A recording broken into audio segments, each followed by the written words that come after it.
Welcome to the ninth episode of Trust the Badge. In this episode, I interview Officer Myron Gaudet, who is a police officer in Louisiana, and unfortunately, we are not able to disclose his specific agency, but he shares his thoughts on mental health, the importance of it, and what officers can do to balance their mental health and their work life.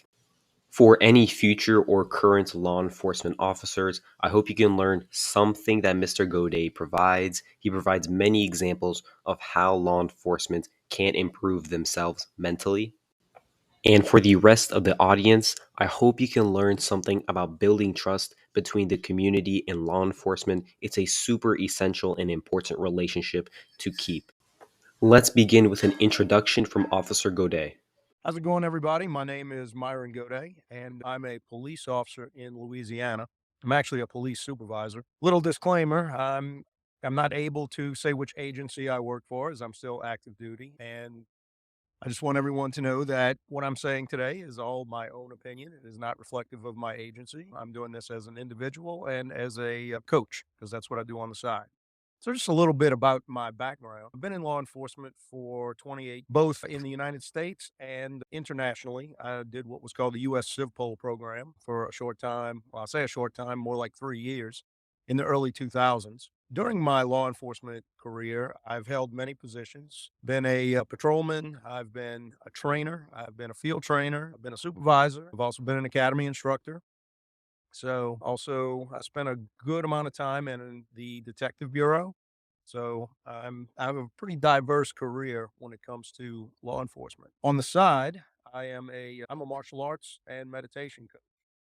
I've been doing that for a long time. I've been in martial arts now for 40 years, and I have a pretty good diverse training record as far as martial arts go. I train in boxing, kickboxing, Jiu Jitsu, and I currently hold a fifth degree black belt in a Japanese style of Jiu Jitsu. My meditation training has come along with my martial arts training, so it's pretty equally as much time as that. Very well traveled, been all around the world, trained in different places, and had a lot of fun in my lifetime. So, that being said, I hope that serves as a good little intro, and we can take it from there. Thank you, Mr. Gaudet. And what encouraged you to become a law enforcement officer? I knew when I was a little boy, I was probably 10, 11 years old, and I knew I was either going to be a policeman or possibly in the military. So I knew it was going to be some service or duty route. My father was a firefighter and a charter boat captain, but I mean, it was a no brainer for me. It's something I knew that I wanted to do. A lot of people over the years, they say, they wish they would have done what they wanted to as a kid. Well, I can say that I definitely did that. And what are your main duties as an officer, if you can share that with us? I'm a patrol supervisor. I'm a patrol sergeant, so And I supervise officers on a daily basis. thank you. And what would you say is your favorite part of the job, least favorite? Well, my favorite is has to do with the ability to make a difference in my community. Where I work, it's very apparent because we have a very good relationship with the community we police. We have good communication. We have good, it's not a bad thing at all. You can really see the difference that you're making on a daily basis. In addition to that, I really enjoy the camaraderie of the guys, of the people I work with. I mean, it's not very many things these days have the type of camaraderie that police work has. If you can share with us, how exactly have you brought some good change, or could you just provide some examples of what you just said? Well, when you solve a case and you get someone's property back, or you're able to solve a case such as make an arrest, follow it through the court, get a conviction, and you get some closure for the victims and things like that, it's a really satisfying thing. You get to see when you deal with these victims again that they are very grateful. I mean, in a community like mine where we do have a good relationship with people, it's something that's very it's very clear. Um, Also, I mean, when I mean, you're also a first responder, so you're not only a police officer, you have many other duties. So just by your interactions with the daily community, you can see that it makes a difference to them that you're there, that that we're that our presence is wanted and needed. And as you mentioned earlier, what do you do outside of policing, such as hobbies? I have a very busy life. I teach martial arts. Basically, it's like a second full-time job. I teach boxing, kickboxing. I teach a slew of workshops, private lessons. I also referee mixed martial arts. So if you ever turn on the TV and there's mixed martial arts on and there's a guy who looks like me refereeing, it's me. I've refereed a lot of the large promotions, such as the UFC, Bellator, Legacy Fighting Alliance, pretty much all of them. So I'm one of Louisiana's licensed MMA referees. So I do that. So that keeps me pretty busy. So as far as hobbies, I have plenty. That's really interesting. So, how long have you been involved in the martial arts and what have you studied? 40 years. I started when I was 10 years old, and I started in karate. I did that for a little while. And then I moved into boxing and kickboxing, and shortly after that, Jiu Jitsu. And I've maintained training throughout basically boxing, kickboxing, and Jiu Jitsu for the last 40 years. I mean, it's been I don't remember a time when I was not training in martial arts. How does it relate to your law enforcement career? So, the martial arts, when they're coached properly, there are a lot of intersecting points that I would consider necessary to make a really good police officer. The discipline, the drive, the camaraderie, also the ability to handle yourself in a way that's appropriate and reasonable is a good way to think about it. So in the martial arts, like the way we train, there's a lot of accountability. There's accountability to your teammates, to your gym, to your instructor. There's a great degree of respect that goes around, and it creates an environment that's very conducive to the same qualities that a police officer needs, especially in today's environment. It basically teaches it's an ethical approach. It's an ethical approach that has a long history.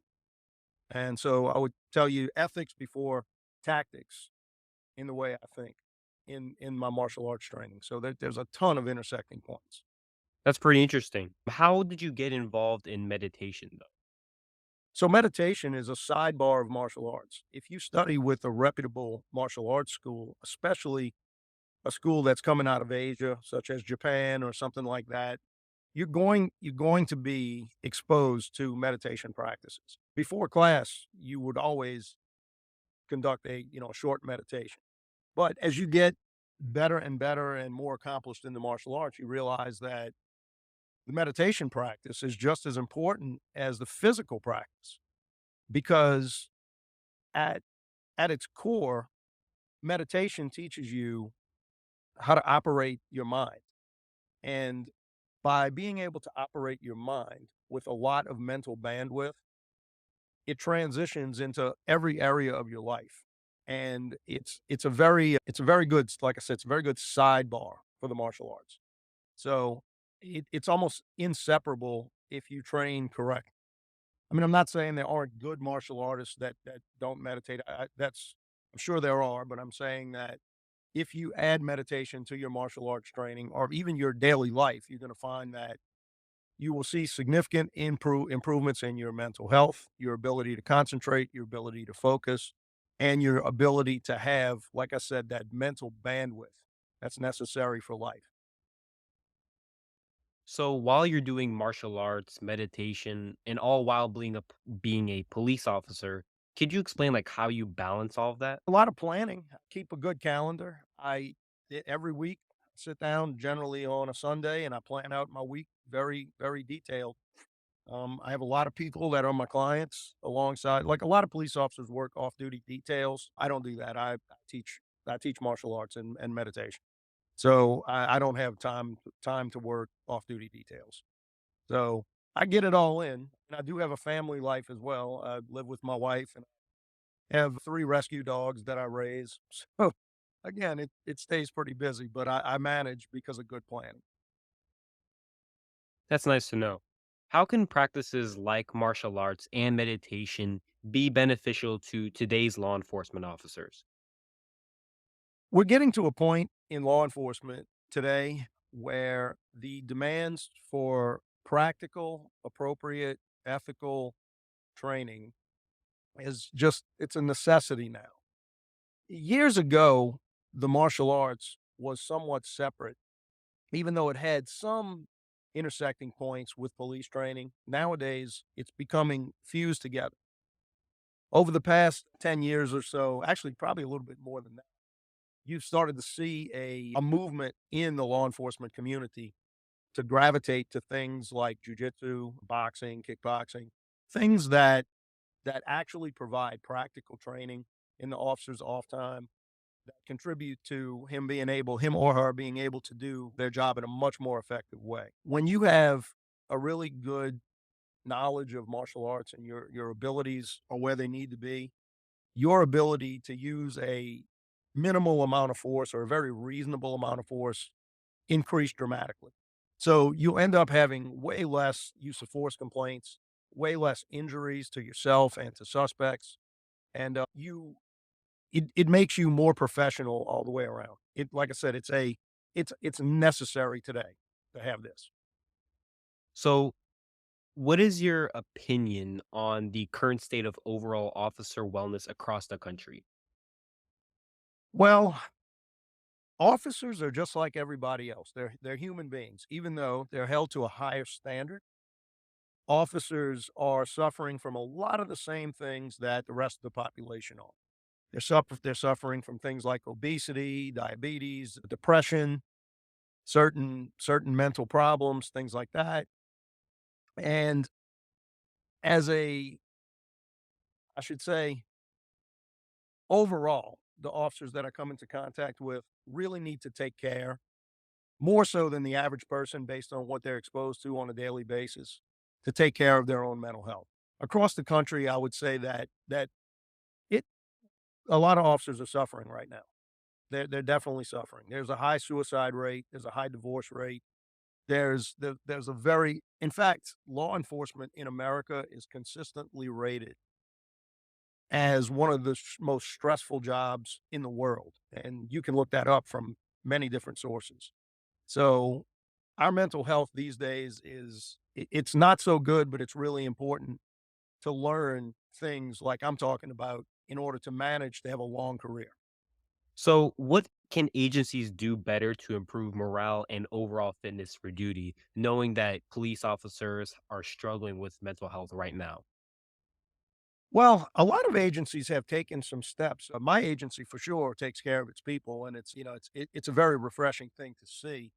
But what agencies really need to do is they need to implement and follow up on wellness programs for their officers. For years and years, it was very stigmatized for an officer to seek out mental health help. Officers were very reluctant to do it. They believed that that it made them appear weak, made them think that they might get pulled off the street and not able to make a living. But what we need to do is destigmatize people who are reaching out for help and give them the right training and lifestyle adjustments in order to thrive in their career. It's very doable, but agencies they have to really take care. They need to implement things like peer support programs. They need to start exploring things like I'm talking about, like meditation. They need to start providing more guidance when it comes to nutrition, when it comes to a balanced lifestyle. I would also even go so far as to tell you that agencies need to start looking at providing maybe some financial advisors to their officers because financial stress is a very big one in a lot of agencies that still don't get paid very much money. So that contributes to a lot of the, I should say, dis-ease in the community. So agencies need to pay more attention to things like that, but also follow up on on them. They got to check on their people. Their rank has to check on their people. That's really important. Right. And because when you brought up training, do you think that academies should start focusing more on some mental health and something to improve officers for their future in the field? Oh, absolutely. There really needs to be in academies, there has to be segments on understanding what's coming in your life. When you're a new police officer, especially you're a young man or woman and you're putting this uniform on for the first time, a lot of people don't realize how much this is going to change over their lifestyle. You really become alienated from other people. You start to develop kind of an us versus them mentality. And if you're not careful, you're going to end up in places that you really don't want to be. And if you get exposed to the right kind of training first, and you have a good understanding of what you're getting yourself into, a better chance of making it through a long career in a successful and happy way to where you can retire and live some years out. That's another big problem is that a lot of law enforcement officers will retire and die a couple of years after because the job is such a part of their identity that when they leave it, some of them, they have nothing else left. And just going off of that, some have said that this is the worst time in history to be a police officer based on the current social landscape and even as we were just talking about mental health. Do you agree or disagree? I disagree. I believe that all these problems are certainly out there, but I think there's a bright side to this. I actually choose to believe that this is the best time to be a police officer. And I'll tell you why. Because the job is changing so fast. In another few years, it's going to be almost unrecognizable. And by that is technology is shaping this career just like it's shaping everything else. And you're going to see some technologies coming online in the coming years that are going to really drastically change how we do this job. That and more awareness when it comes to social changes that are happening in this country. I think a lot of agencies are starting to understand that as diverse of a job as this is, they're starting to understand how better to provide resources for things that officers encounter. So really, you're in a time right now where the job is shaping up to be a very different job. And if all goes well, what's going to end up happening is it's going to be the most it will still be one of the most challenging jobs, but at the same time, it's also gonna be one of the most rewarding jobs, especially if you can cause positive change in your community and see that throughout your career. So, it doesn't do us any good to believe that this is a bad time to be the police. You have to look at it from the other side and realize, like, all this change can and should be leading us to a much better place, and that's up to us to be able to work with, especially as rank, to work with our officers and explain these things to them to where we can improve our morale so they can see this side of things, if that makes sense. That would make sense. And to potential police officers or future law enforcement listening to this episode right now, what would you tell them based off of this topic on would it be a good time to be a police officer? Yes, absolutely. Because first of all, you can get hired almost anywhere in the country right now. Everyone is hiring. They've had lots of agencies have lost lots of people, and it can be interpreted as a bad thing, but at the same time, as I just said, it can be interpreted as a good thing. There's a ton of opportunities, and the opportunities that are out there for a young person, this is a really good thing to get involved in a service oriented life, and it will take you far. There's a lot of job stability, and you'll learn so many different life skills being a police officer that you will not learn in other careers. So I would highly recommend somebody who thinks they have what it takes to come and put the badge on, look in the mirror, see yourself in that uniform, and go and serve your community with a sense of pride. Definitely. That's a really good message. And going back to the topic of policing, right now, how often do you or did you interact with the public and the community? Oh, it's every day. And could you just provide some example of what ways? Because I know that many police departments across the country, they have different forms and different programs, such as community service policing. They have just community police centers. How exactly do you take your time to interact with the public in the community? Well, we're in a patrol division, so we are the tip of the spear when it comes to when the public calls 911, we're who shows up. So we are the most visible and interacting part of an agency when it comes to dealing with the public. Like we're the first faces that they see. So we have numerous contacts with people every single day. That's good to know. In your experience working in many different positions for the police department, what did you encounter or see on the job that gave you more motivation for your work? So I would say communication and support from the community. And let me explain how that works.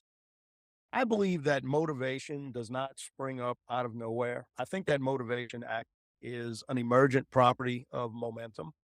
And when you're out there on a daily basis and you're doing very good things, even if they're small on a daily basis, and you're getting this constant positive interaction with the community, that leads to a much greater degree of motivation.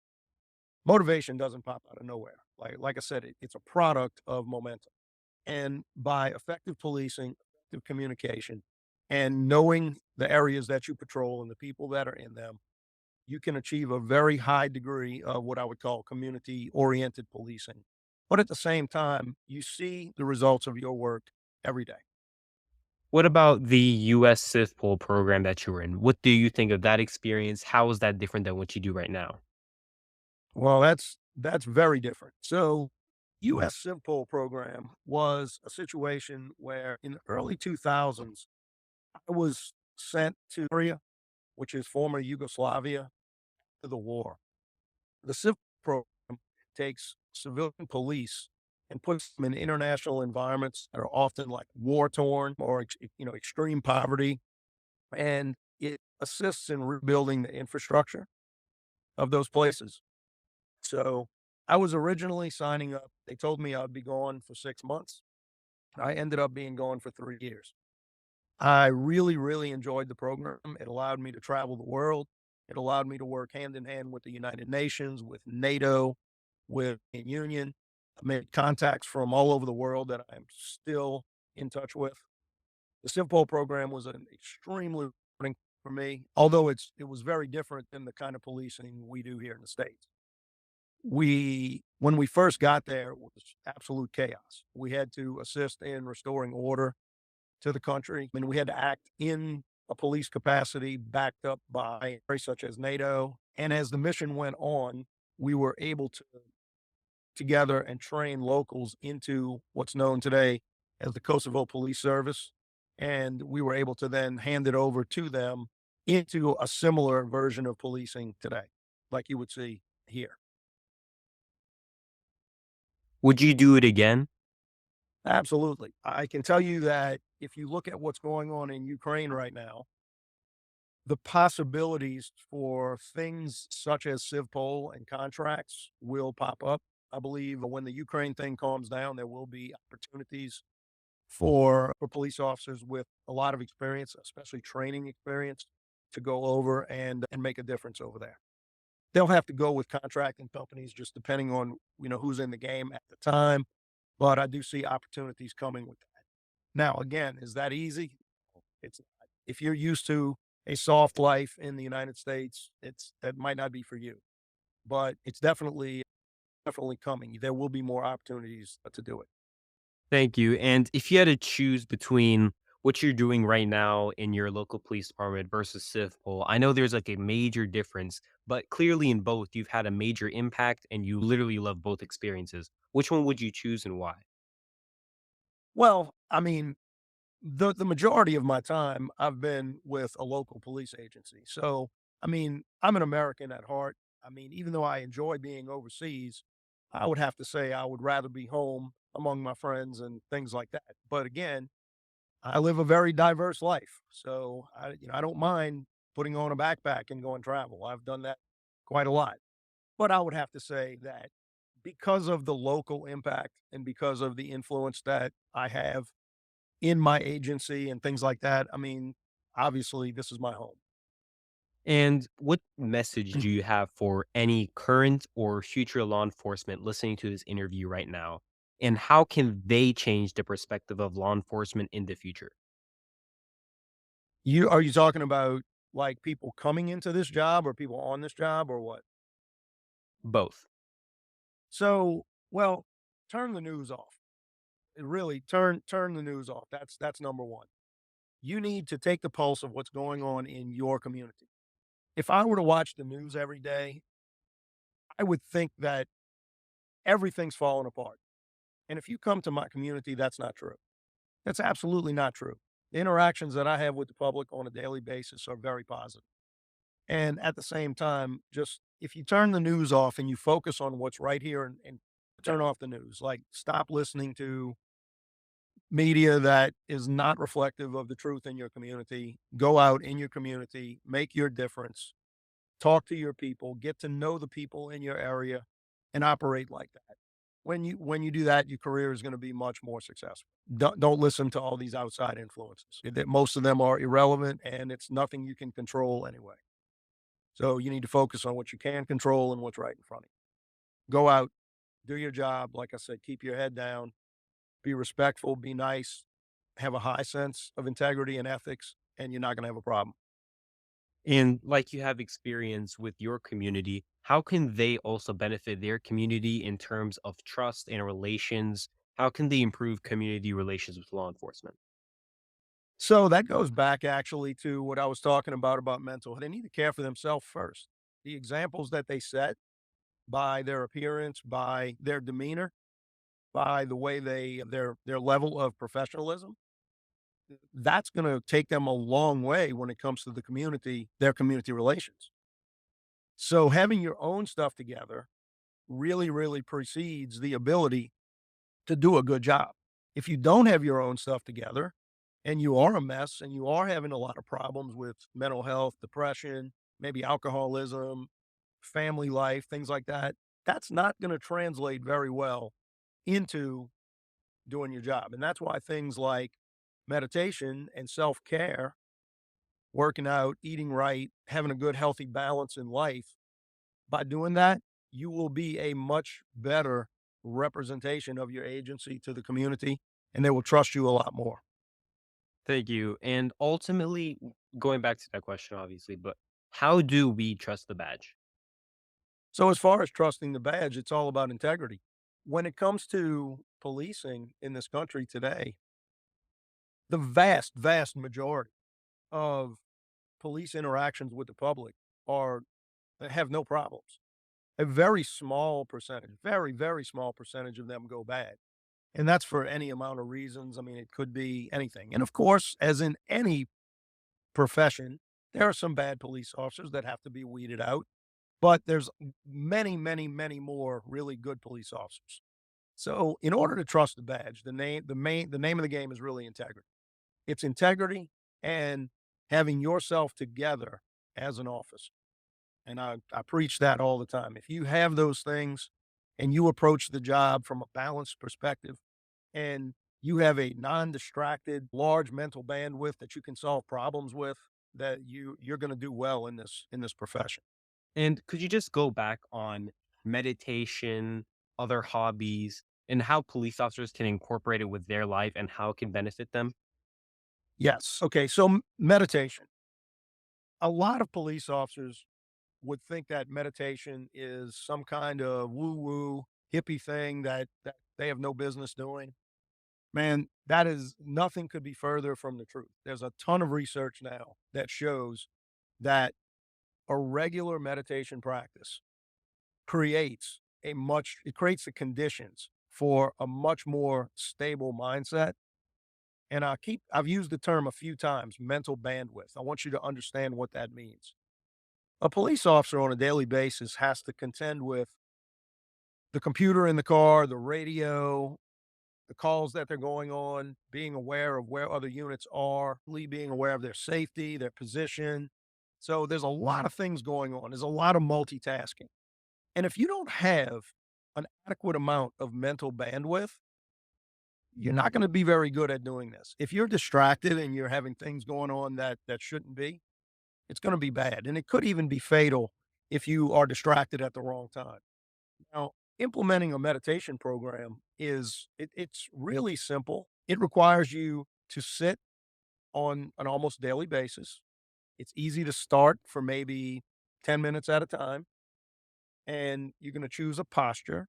Generally, I choose what's called a seiza, or it's a kneeling posture. It's representative of martial arts meditation. My particular style of meditation is a Zen meditation. It's called Zazen. And basically, what it entails is you sit down and shut up. You're going to have a lot of thoughts that come into your mind. You're going to be thinking, oh, I'm wasting my time. What's going on here? What do I have to do later? What am I going to have for dinner? I have to pay my bills. But that's all part of the process. A very good metaphor for meditation is think about a snow globe. If I take a snow globe, like a little Christmas ornament, and shake it up, and you see all of the particles of snow in the snow globe, that's kind of what your mind is like on a regular basis. Your thoughts are all over the place.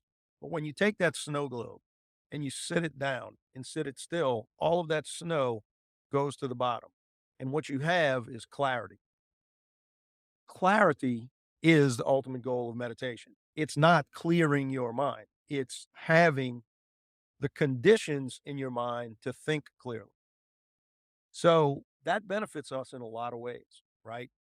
If we go about our day and we're constantly distracted, thinking about other things, and we have a low mental bandwidth, we become susceptible to bad things. This is where, like, the, a good example is like when people start to drink or start to develop bad habits or risky behaviors or drugs and things like that due to them not having a stable mindset. When when you have a balance of physical fitness, mental fitness, good nutrition, and you have your home life together, you'll see that that mental bandwidth is like it's startlingly clear, and it makes a huge difference when it comes to running your life, and it transitions over into your job. And when you get good at it, no matter what the job throws at you, you're going to be able to deal with it, and you're going to be able to survive it and thrive from it. It'll become learning experiences rather than traumatic experiences. I saw a lot of traumatic things overseas, and I can tell you right now that my meditation practice was at its strongest over there because I really needed it. I saw a lot of bad things. So I know it to be true, and I know that it works. And that's why I try to implement it when I train just normal people and police officers, plus any first responder, military, they all need this. They just don't know that they need it. And to understand it, the way it works, once you put a little bit of time into it, it it, it it changes everything. So that's a good way to put this. That might have been a long answer, but it really is profound. That definitely is a great answer. Thank you. And do you have any final thoughts? Okay. I would say for final thoughts, for those of you out there that are doing this job and listening to this podcast, please consider in your life balance. Like I said, you have to take care of yourself. Physical fitness, good nutrition. It's all available. We have access now to as much information as possible, way more than we've ever had in history. And really, there's no excuse to not be informed. So use this information and use it to create a balance in your life that's going to help you thrive with this job. Because if there's any takeaway message, it really is this. If your outside life is a mess, your law enforcement life will likely also be a mess. So take the time to think about the things that I said. If you want to reach out to me, you can reach out to me at couragecombatives.com. That's my side business. I'll be happy to coach any of you. I'll be happy to talk to you, and I'll be happy to, like I said, help you achieve a state of balance. And I hope that that helps, and I hope that this podcast may have inspired some of you to look up some of the things that I was talking about. All right. Well, thank you for your time, Mr. Gode. I really hope everyone had a great time listening to you and learned a lot from your experiences as a police officer. And definitely thank you for bringing up mental health because First of all, mental health is a huge, huge issue. It's definitely undermined. It's definitely not as talked about, especially for law enforcement. If you could look at the statistics, I've seen them too, but I'm pretty sure in sometime during 2021, law enforcement suicide rate was at an all-time high, and it's dangerous. And I haven't looked at the recent statistics, but knowing that it was an all-time high in 2021, I'm pretty sure it needs to get better, and if not already. So thank you for bringing that up. That is definitely something that a lot of people, and especially law enforcement, needs to focus on right now. Yeah, it really is one of the top issues in this country. It's not only law enforcement, like you said, it's the general public as well. But as we're seeing, it's creeping into law enforcement more so than it ever has before. And you're right, the suicide rate is completely unacceptable. And I just any difference that I can make, I will try to make with whoever I need to talk to. I'm also in my agency, I'm a peer support officer. So I do talk to a lot of people about their problems. So I really encourage all agencies out there that might be listening to this, please take this seriously and try to get something in place, some kind of policy and program in place where you can take care of your people and you can follow up on it. It's not a stigma to need help. And it's also definitely not a stigma to go out of your way to prepare yourself mentally, like I've talked about with meditation, martial arts, and a good balance in life. So, that being said, I hope everybody out there really stays safe and good luck on your careers.